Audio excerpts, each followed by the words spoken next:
प्रिय मित्रों, जय श्री कृष्ण। मैं हूं आचार्य डॉक्टर विष्णु कुमार मिश्रा। काल निर्णय पर आपका बहुत बहुत स्वागत करता हूं, आपका बहुत बहुत अभिनंदन करता हूं। आज मैं इस वीडियो पर संतति योग को लेकर के चर्चा करूंगा, संतान योग को लेकर के चर्चा करूंगा। इस संदर्भ में आपके सामने 3 अलग अलग पार्ट में भाग 1, भाग 2 और भाग 3 प्रस्तुत करूंगा, जिसमें संतान योग के बारे में चर्चा करूंगा कि संतान का सुख कब प्राप्त होता है। साथ ही ऐसे उपायों की भी चर्चा करूंगा जिन उपायों को अपना करके आप परमात्मा की कृपा से पुत्र प्राप्त कर सकते हैं। उन माताओं की गोद भर सकती है जो तमाम उपाय करके निराश हो चुकी हैं, थक चुकी हैं। प्रथम भाग में कुछ मैं बेसिक चर्चा करूंगा। दूसरे और तीसरे भाग पर महर्षि पराशर ने बृहद पराशर खुराशास्त्र में जो सूत्र बताए हैं, उनके 4 श्लोकों की चर्चा मैं करूंगा। संतान योग को लेकर के कैसी स्थितियां बनी हुई है, मैं इस वीडियो पर संतान योग भाग 1 की चर्चा करूंगा। पर मैं विषय क्रम में आगे बढ़ूं उससे पहले आपसे आग्रह, अगर आपने अभी तक हमारे इस चैनल को सब्सक्राइब नहीं किया है तो प्लीज चैनल को सब्सक्राइब करें, साथ ही नोटिफिकेशन बेल को भी प्रेस कर लें।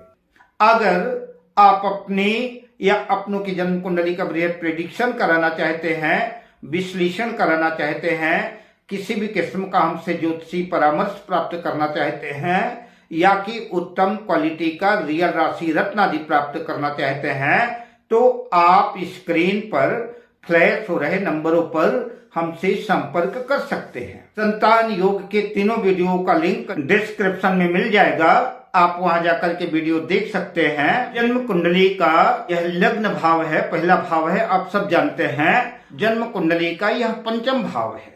इसी पंचम भाव से ही संतति का विचार, संतान का विचार किया जाता है। संतान के नैसर्गिक कारक देवगुरु बृहस्पति हैं।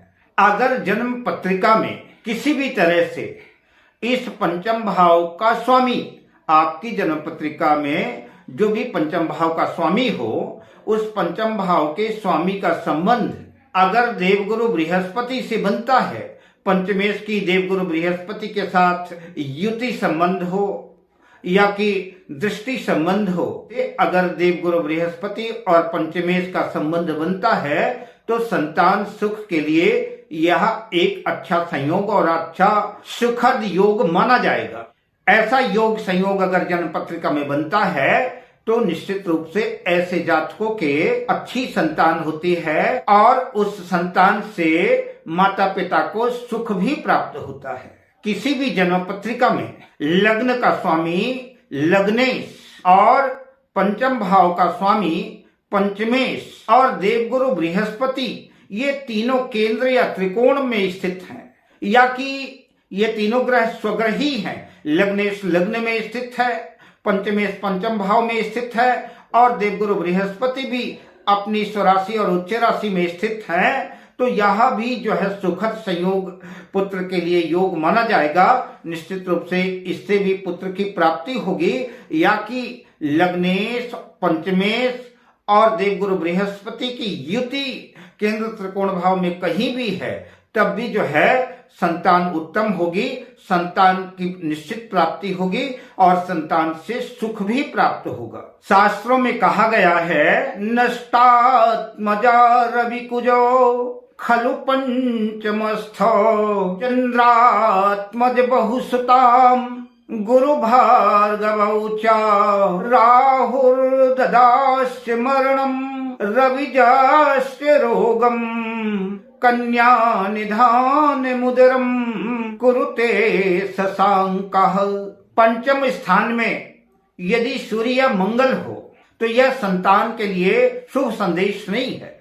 सूर्य और मंगल पंचम भाव में स्थित होकर के संतान को कष्ट देते हैं। अगर पंचम भाव पर बुध स्थित है, देवगुरु बृहस्पति स्थित हैं, या कि शुक्र स्थित हैं, तो निश्चित रूप से ऐसी स्त्री अनेक संतान वाली पुत्रवती होती है। ऐसे पुत्र ज्ञानवान, विद्यावान, शिक्षित और सफलता के शिखर को स्पर्श करने वाले होते हैं। और अगर पंचम भाव पर राहु केतु हैं तो ये बार बार गर्भपात करा सकते हैं, मरण करा सकते हैं, पुत्र को मार सकते हैं, संतान को नष्ट कर सकते हैं। जैसा कि श्लोक में कहा भी गया है कि राहुर ददाति मरणम, राहु और केतु संतान को मार देते हैं, गर्भपात करा देते हैं, एबॉर्शन करा देते हैं। शनि अगर पंचम भाव में स्थित है तो नाना प्रकार के विघ्न बाधाएं, रोग उत्पन्न कर सकता है। और अगर पंचम भाव पर चंद्रमा स्थित है तो शास्त्रों में कहा गया है अन्या निधान मुद्रम कुरुते शशांकः, ऐसे जातकों के, ऐसी स्त्रियों के कन्या संतति अधिक होती है, कन्या संतान ज्यादा होती है। आशा करता हूं मैं आपको समझाने में कामयाब रहा। अगर नहीं समझ में आया होगा तो फिर भी 2 बार, 4 बार, 5 बार वीडियो देखिएगा। निश्चित रूप से आशा करता हूं कि जिन लोगों को ज्योतिष का विशेष ज्ञान है उनको निश्चित रूप से ये बात समझ में आ जाएगी।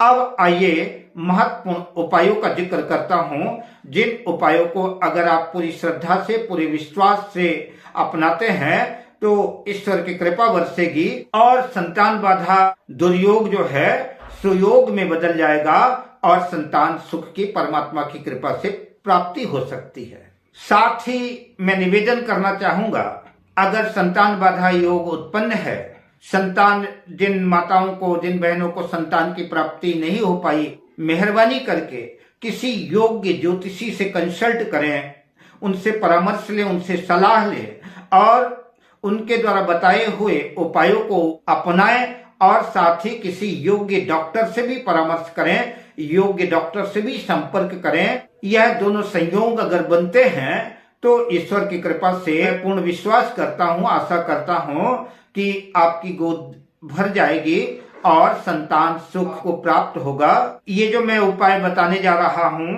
यह अनुभूत उपाय है। कई लोगों पर हमने ये प्रयोग किए हैं, कई लोगों को मैंने ये उपाय बताए हैं और अधिकांशतः लोगों के फोन मेरे पास आए, मुझे सुखद समाचार आया।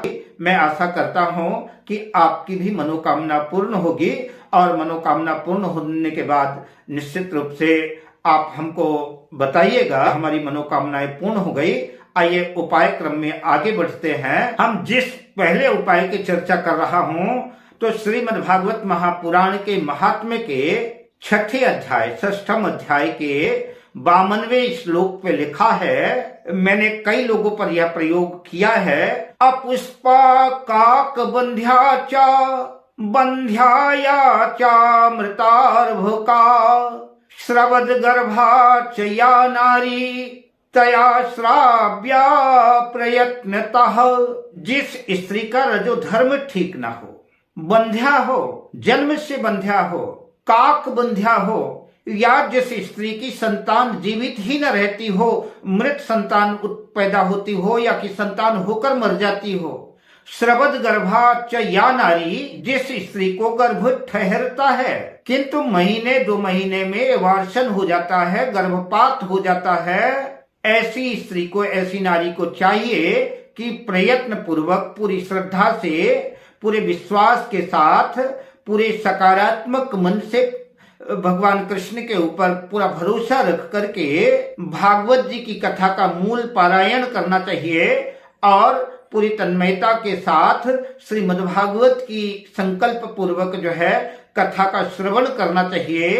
अगर वह ऐसा करती है तो भागवत महापुराण साक्षी है कि निश्चित रूप से उसकी मनोकामनाएं पूर्ण होंगी। जिन लोगों की आर्थिक स्थिति बहुत ज्यादा नहीं है, भागवत महापुराण का विशाल आयोजन नहीं कर सकते, कथा नहीं सुन सकते, वो लोग संक्षिप्त में किसी योग्य विद्वान को, ब्राह्मण देवता को बुला करके संकल्प पूर्वक संतत प्राप्ति के लिए भागवत जी का मूल पारायण भी करा सकते हैं।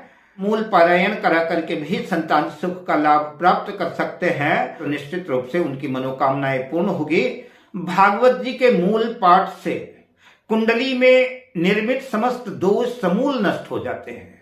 कुंडली में अगर पितृ दोष निर्मित है तो पितृ दोष समाप्त हो जाता है और व्यक्ति के जातक के समस्त मनोकामनाएं पूर्ण होती हैं। दूसरा उपाय दुर्गा सप्तशती से है।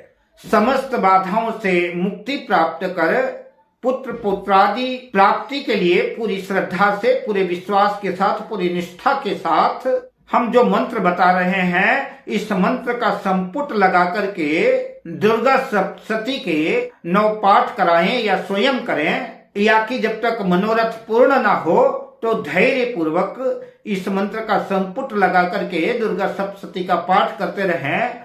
माँ भगवती के कृपा से आपकी गोद भर जाएगी, आपकी मनोकामना पूर्ण हो जाएगी। जिस मंत्र को संपुट लगा करके दुर्गा सप्तशती का पाठ करना है, वह मंत्र है सर्वबाधा विनुर्मुक्तो धन धान्य सुतान्वितः मनुष्यो मत प्रसादेन भविष्यति न संशयः। इस मंत्र का संपुट लगा करके दुर्गा सप्तशती का पाठ करें या कराएं। यह धर्म, अर्थ, काम और मोक्ष चारों पुरुषार्थों को प्रदान करने वाला अमोघ मंत्र है, सिद्ध मंत्र है। कई लोगों के द्वारा अनुभूत है, आजमाया हुआ है, प्रयोग किया हुआ है। जो भी व्यक्ति, जो भी स्त्री पुरुष जिस भी कामना से श्रद्धा विश्वास के साथ विधि पूर्वक इस मंत्र का संपुट लगा करके दुर्गा सप्तशती का पाठ करता है या कराता है, उसके संपूर्ण मनोरथ पूर्ण हो जाते हैं। उसे उसी भावना और कामना के अनुसार उसको फल मिलता है। ये उपाय करते हैं अगर आप, तो निश्चित रूप से आपकी मनोकामना पूर्ण होगी, संतति की प्राप्ति होगी, संतान सुख मिलेगा। इस बात का अनुभव अगणित पुरुषों को प्रत्यक्ष हो चुका है। अब मैं आपसे लेता हूं विदा, मिलता हूं अगली वीडियो में शुभ कामनाओं के साथ। जय श्री कृष्ण।